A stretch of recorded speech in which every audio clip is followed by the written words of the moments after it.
नमस्कार साथियों, हमारे YouTube चैनल जीवन में आपका बहुत बहुत स्वागत है। साथियों, आज हम लोग जानेंगे बिहार जाति आधारित गणना के द्वितीय चरण के विषय वस्तु, गणना प्रपत्र और सामान्य प्रक्रिया के बारे में।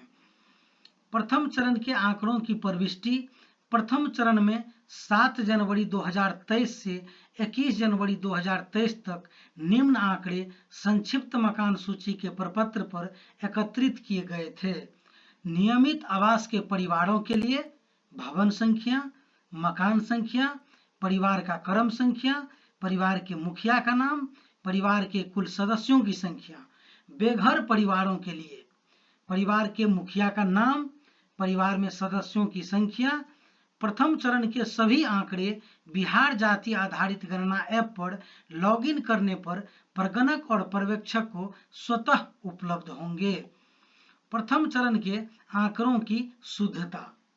उपरोक्त दोनों आंकड़े की प्रविष्टि बिहार जाति आधारित गणना पोर्टल cbs.bihar.gov.in पर की गई है। पोर्टल पर आंकड़े पूरी तरह से सही हो, यह जिम्मेवारी पूरी तरह से चार्ज अधिकारी की है। इस प्रविष्टि की शुद्धता पर ही दूसरे चरण की सफलता निर्भर है।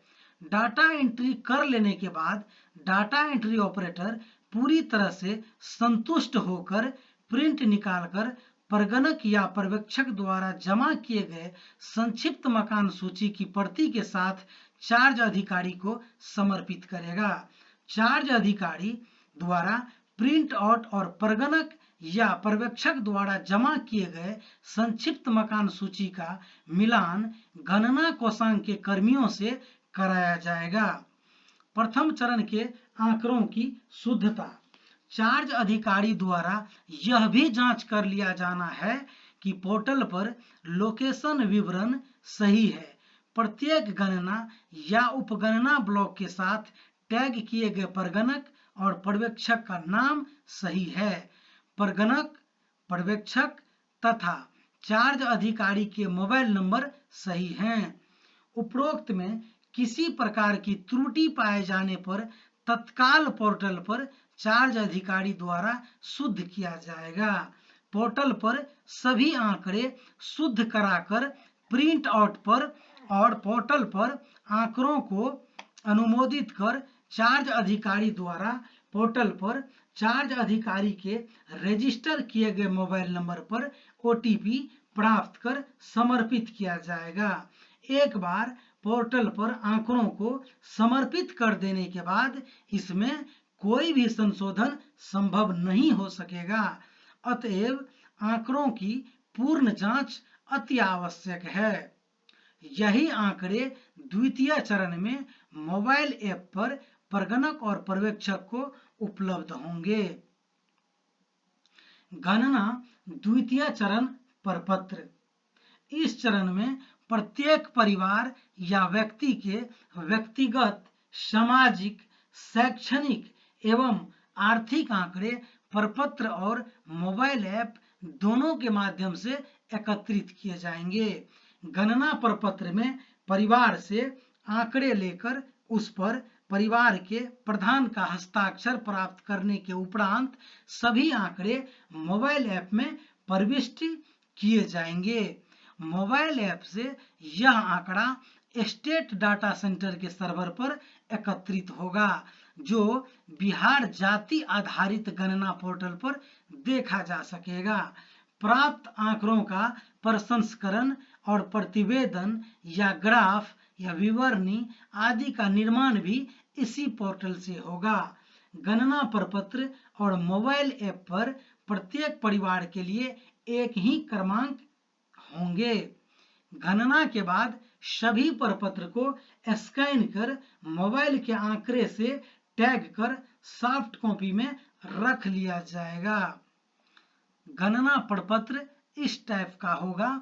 प्रपत्र संख्या यहाँ पर दर्ज होगा, राज्य जिला का कोड यहाँ दर्ज होगा, चार्ज का कोड, पंचायत का कोड, वार्ड नंबर, गणना ब्लॉक संख्या, उपगणना ब्लॉक संख्या, मकान सूचीकरण के अनुसार भवन संख्या, मकान संख्या, परिवार का क्रमांक, परिवार के कुल सदस्यों की संख्या, परिवार के किसी सदस्य के जाति, परिवार के किसी पुरुष सदस्य के जाति प्रमाण पत्र का क्रमांक यदि उपलब्ध हो तो इसमें दर्ज होगा।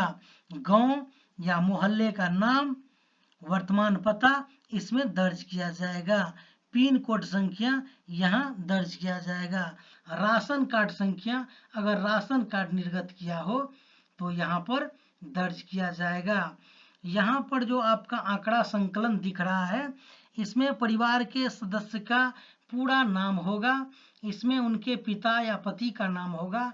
बाद बाकी इन्फॉर्मेशन के लिए सब के लिए एक कोड निर्धारित किया गया है, ये कोड नीचे में दर्ज किया गया है, इसी कोड को यहाँ पर भरना है।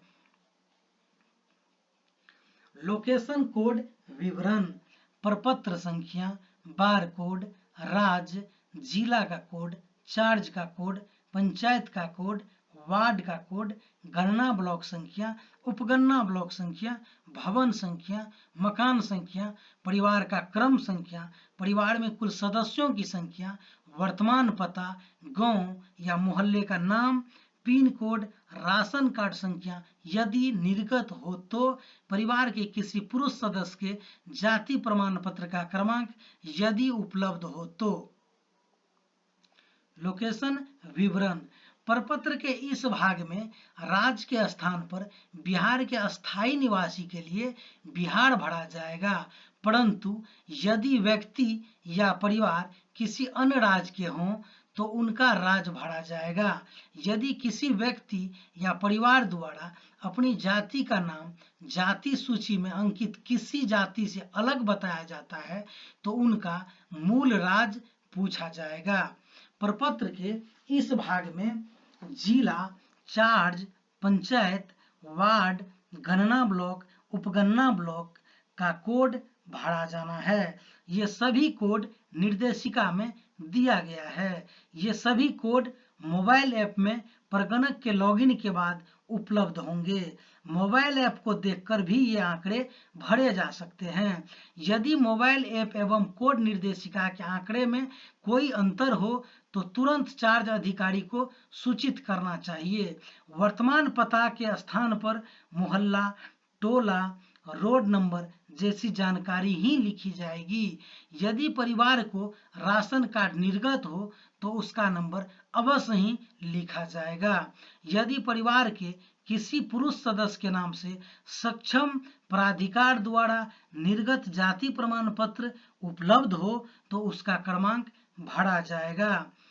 आंकड़ा संकलन, परिवार के सदस्य का पूरा नाम, पिता या पति का नाम, परिवार के प्रधान से संबंध, आयु वर्षों में कितने वर्ष के हैं, लिंग क्या है, वैवाहिक स्थिति आपका क्या है, धर्म कौन सा है, जाति का नाम एवं कोड, शैक्षणिक योग्यता, कार्यकलाप, आवासीय स्थिति, अस्थायी प्रवासीय स्थिति, कंप्यूटर या लैपटॉप आपके पास है या इनके बारे में आप जानकारी रखते हैं, इंटरनेट के साथ आपके पास उपलब्ध है अथवा नहीं, इन सभी के लिए अलग से कोड निर्धारित किया गया है। मोटर वाहन, कृषि भूमि, आवासीय भूमि, सभी स्रोतों से मासिक आय, आधार संख्या, अगर स्वेच्छा से देने के लिए तैयार हैं तो आधार संख्या भी दर्ज किया जाना चाहिए। विकल्प एवं कोड, इस भाग में कुल 17 प्रश्नों में से 15 प्रश्न के विकल्प और कोड अंकित किए गए हैं। 8 जाति का विकल्प एवं कोड अलग से कोड निर्देशिका में दिया गया है जहां से भरा जाना है। शैक्षणिक योग्यता का विकल्प एवं कोड अलग से कोड निर्देशिका में दिया गया है जहां से भरा जाना है। परिवार के प्रधान या सदस्यों से प्रश्न के संबंध में जानकारी लेकर यह स्पष्ट रूप से समझ लेना है कि कौन सा विकल्प और कोड उनकी स्थिति के लिए सर्वथा उपयुक्त है। किसी भी प्रश्न के लिए अभिलेखीय साक्ष्य की मांग नहीं की जाएगी, बल्कि उनके स्वघोषणा पर जानकारी अंकित की जाएगी। परंतु यदि दी गई जानकारी प्रथम दृष्टया गलत लगता है तो उनका ध्यान इस ओर अवश्य दिलाया जाएगा। स्वघोषणा एवं हस्ताक्षर भाग। इस भाग में परिवार के प्रधान के लिए निम्न स्वघोषणा है। मैं घोषणा करता या करती हूं कि मेरे द्वारा पूरे परिवार के संबंध में जो उपरोक्त सूचना दी गई है वह मेरी जानकारी और विश्वास में सत्य है और इसमें से किसी सदस्य की गणना अन्यत्र नहीं कराई गई है।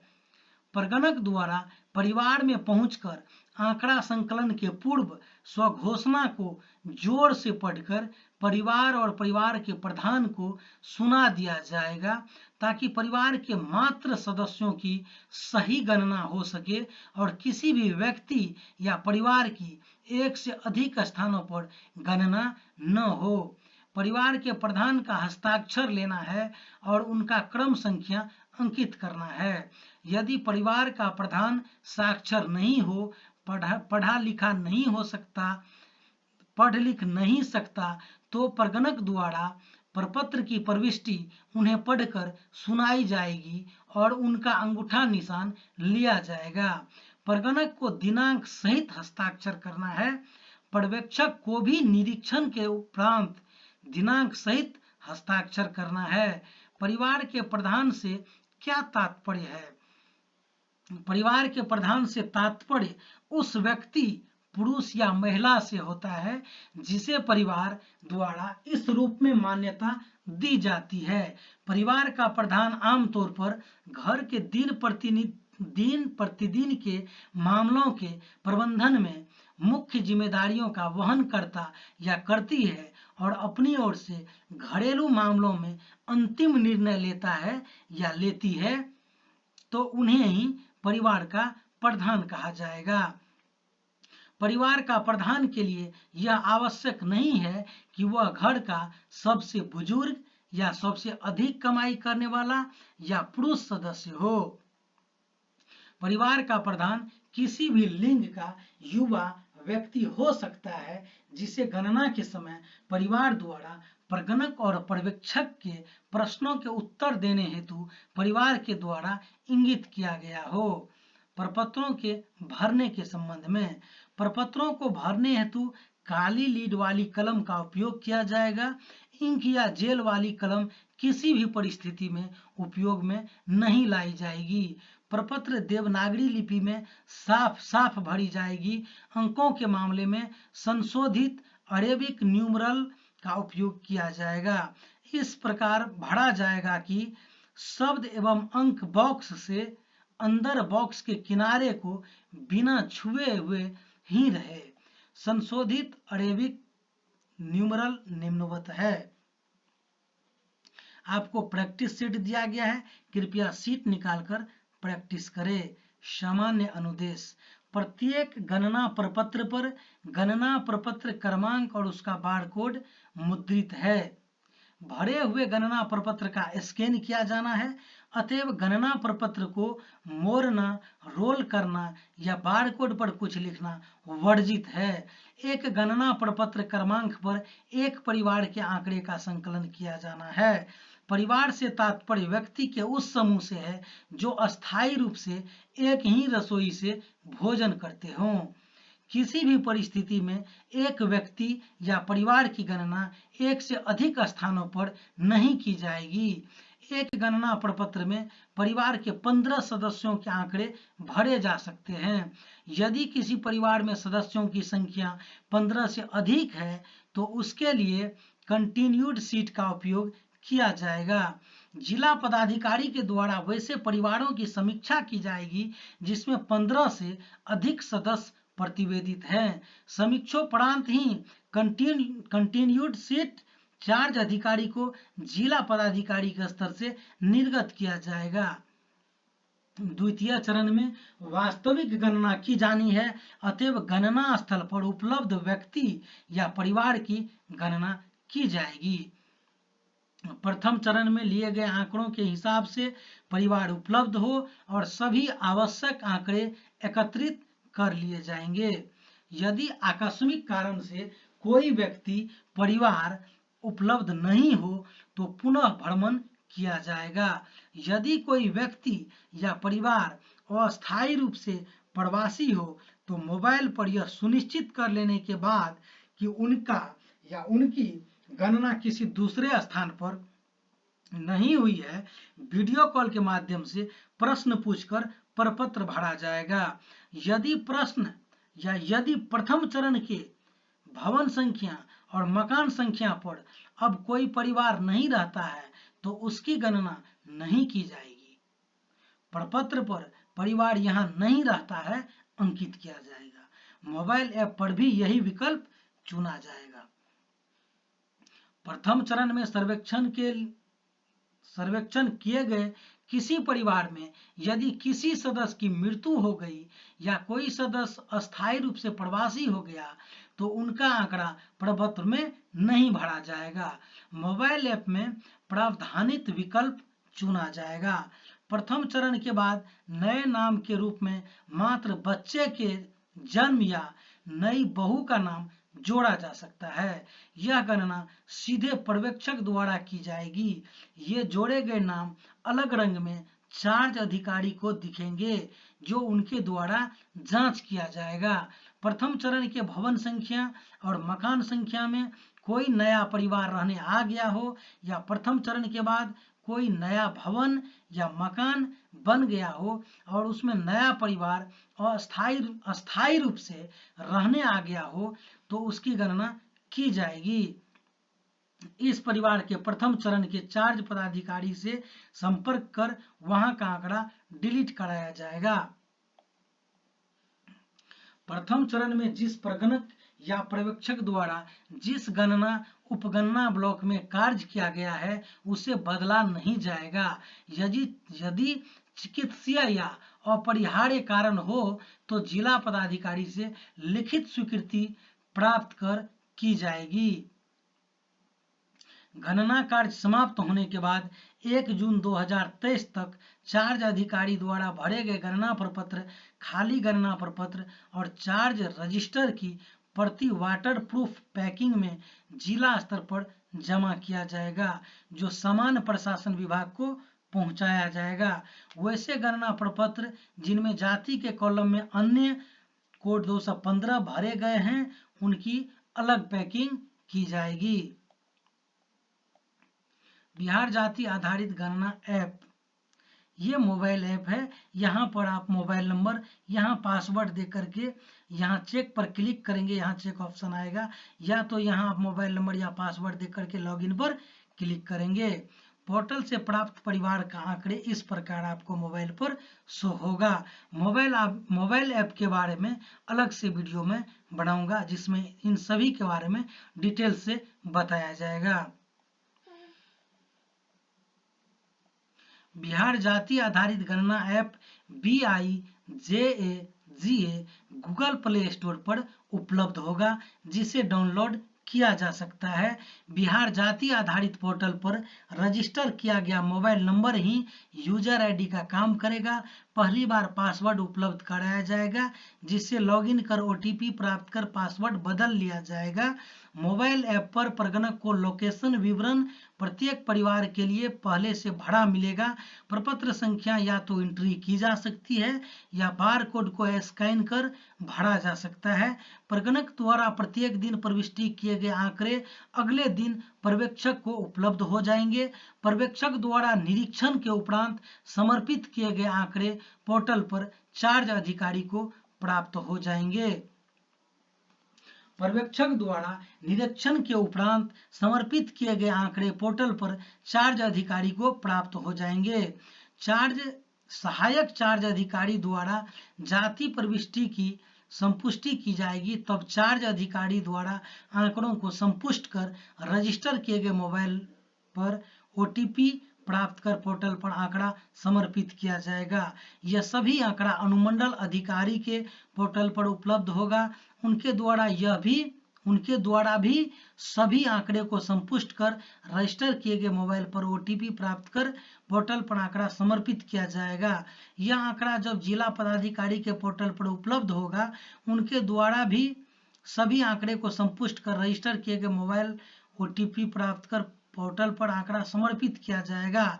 अब सभी आंकड़े राज्य सरकार के स्टेट डाटा सेंटर पर पोर्टल पर रिपोर्ट तैयार करने हेतु उपलब्ध होंगे। जिला के बाद किसी आंकड़े में कोई भी संशोधन राज्य स्तर पर नहीं किया जा सकेगा। धन्यवाद।